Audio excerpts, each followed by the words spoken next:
What's up, guys? My name is Aaron, and today I'm going to be reviewing the first season of Riverdale. This is a CW show that's based on the original Archie comic characters, but it's kind of given a teen soap opera twist. Basically, this young high schooler boy, Jason Blossom, is killed. He's found at the river, and it's kind of a weird thing that happens in this seemingly small, innocent, like, all-American town.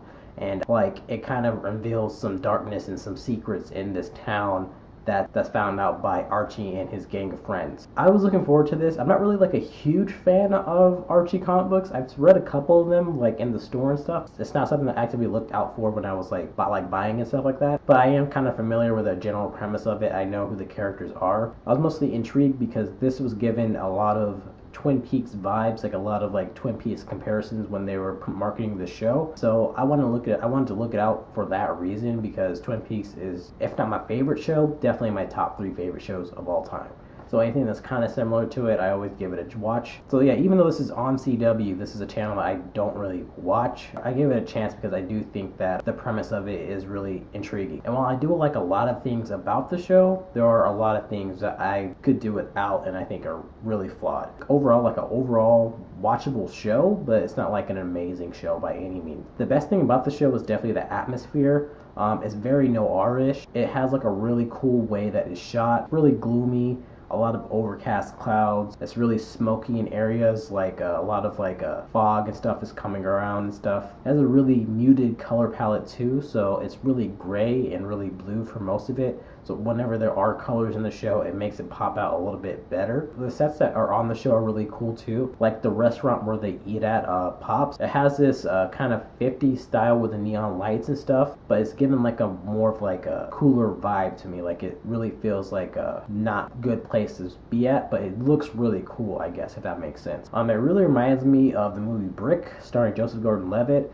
That movie was really like a high school noir, like with the way that they talked and stuff and the way that movie was filmed. And this show really does has that vibe to me. Like it really does feel like they're taking a lot of influence from like noir and stuff, and that does give it a really unique vibe. I also like that the show really goes into these like soap opera-y like plot lines. I don't think this is really like Twin Peaks. There are some comparisons. I would mostly compare it to shows like The OC or Gossip Girl. I think that it has more in line with those shows because those are a lot more focused on like teen high school drama and stuff, and that's where I'd probably put my more comparisons towards. There's a lot of crazy stuff that happens in this show. Like the main plot line is discovering who killed Jason Blossom and why is he dead and stuff like that. But while they're doing that, they'll unveil like things about the town, like teachers student relationships that shouldn't be happening. This underground criminal gang that's, you know, in this seedy part of town. Like people being sent away involuntarily because of some family secrets, stuff like that. I like that type of stuff, that really kind of outlandish storylines and stuff like that when it's told really crazy. I like that type of stuff. But it also gets into like some serious stuff too, like male on female harassment at like high schools and stuff. It's not done nearly as well as like something like 13 Reasons Why or something like that, but I think that, I don't know, it was really different seeing something like that in a show that's kind of goofy like this. Well, I don't think this show is as good or as interesting as the OC or Gossip Girl was in its first seasons. I do think that it is watchable, and I don't know, like it did keep me engaged when I was watching the show. And I do think the acting for the most part is really good. I think KJ Apa as Archie, he's a decent enough actor. I don't think the character is really written all that well because he's like just this kind of bland, good-looking dude that's kind of stupid, kind of just going through the motions in this high school and stuff.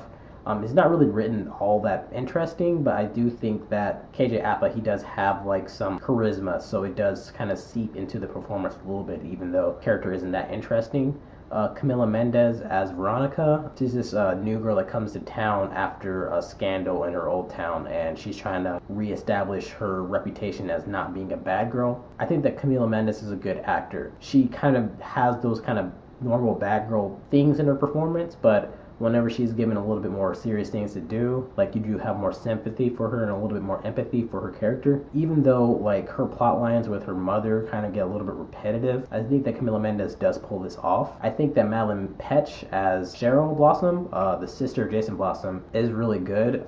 She plays like this like typical mean girl at this high school. She kind of reminds me of people like Regina George or Blair Waldorf in Gossip Girl. I like that type of character. She's just always like spouting off these like one-liners, like really mean insults and stuff about these characters and stuff.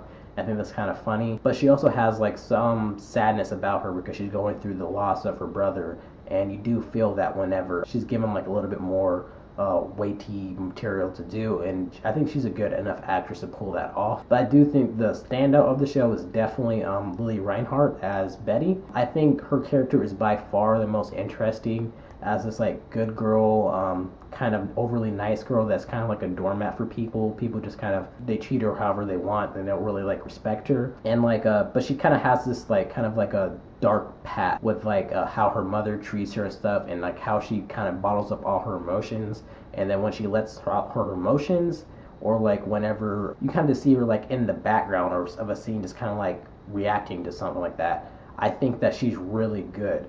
I don't think that she's like Emmy or Golden Globe nomination good, but I do think of the cast, she's probably the strongest and the most relatable as it comes to like these performances and stuff. And I think that her character line and whatever her plot line is always the most interesting to me. And I do think she's probably the most promising like of the young cast, and I think she's probably gonna have the brightest future of those people. And another thing that's kind of a small thing, but I think the eye candy, like the female cast in this is really on point. All the girls look really like good and stuff, but my favorites are definitely Madelaine Petsch as Cheryl Blossom, Ashley Murray as Josie of Josie and the Pussycats, and Haley Law as Val from Josie and the Pussycats too. But all the girls are really good looking, so that was like just an added plus for me. My major problem with this show might be controversial to people, but I don't think Cole Sprouse is a good actor at all. To be fair, he's giving the most cringeworthy type of material in this entire show. Like the part where he was like, I'm weird, I'm a weirdo, nobody really gets me. Like that type of stuff. It's really hard to pull out something that cliched and stuff. But I do think that a good actor can rise above it and make it sound believable. His character isn't that interestingly written. He kind of reminds me of like that loner outsider guy that kind of writes about the things that's going on in the school, but he's not really involved in it. It's just a cliche of a stereotype that you know. There's nothing that's kind of rising above it, and his performance isn't really rising above it either. Like, I think it can be interesting if it's given to like a really good actor. I'm just thinking of these off the top of my head, and people like Heath Ledger, 10 Things I Hate About You. I don't think that character is really written all that great, but I think Heath Ledger is amazing in that role, and he's really memorable. Somebody like River Phoenix in Running on Empty, that character is given a little bit more to do, but I think that River Phoenix is an amazing actor, and he really like inhabits that role. Or even somebody like Christian Slater in Heathers, probably one of my favorite movies of all time. He really makes that character his own, and you really remember that character whenever you think of that movie. This one, like, you remember his character, but it's just like his acting is so flat and so monotone that it's just really hard to really believe anything that's going on with him. Like, whenever he's joking, whenever he's like making comments about people, whenever he's even supposed to be like emotive and stuff, none of it works. I don't think Cole Sprouse is a good actor at all. I think a good actor would have rised above the material, but I don't think he has the capacity to do that. Maybe he's probably just best off doing sitcoms, or maybe if he had a better director kind of getting lines out of him, but as is, I don't get it. And maybe if he wasn't given as much of a important, role in the show, I probably would have looked past it. But he's literally the narration of the show, so you have to hear his voice every single episode. So it's not like I can really avoid him. It's like he's the connective tissue of the show, because you hear his voice all the time.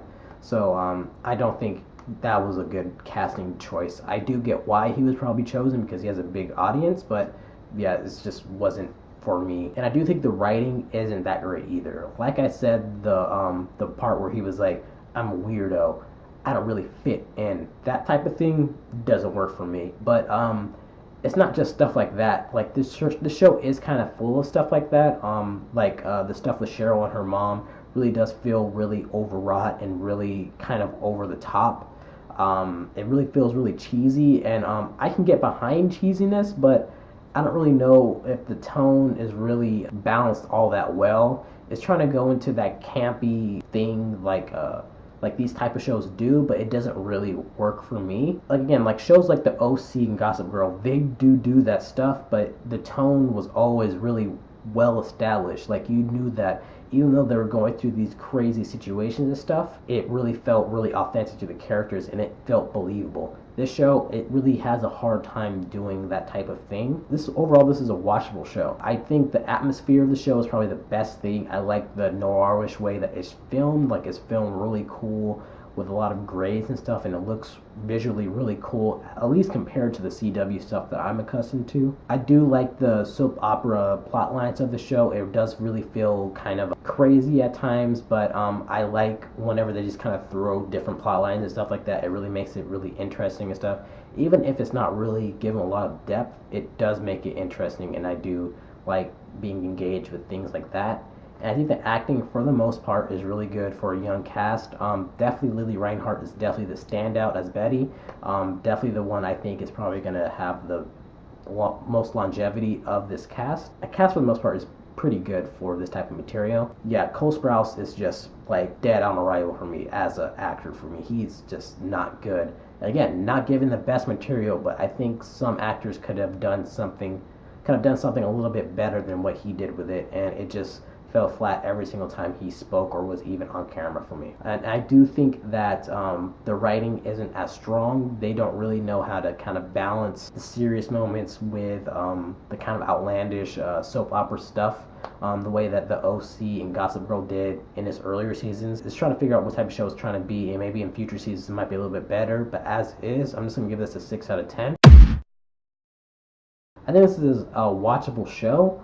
I don't think this is like an amazing type of show or anything like that, but I think if you want to just chill out and just watch like 13 episodes of this, I think it's probably watchable for a lot of people. Definitely not an amazing show or anything by any means, but the atmosphere is really cool. The way that they just throw these storylines in the show is just kind of crazy, but it does keep me engaged. But I do like the actors and stuff. They're pretty good, but I think in the next season they can give the writing a little bit more strength, and I think with that it would probably be a better show. So yeah, those are my thoughts on Riverdale season 1. What do you guys think? Did you like the show? Did you hate it? Let me know in the comments what you thought, and thanks for watching. Thanks, guys.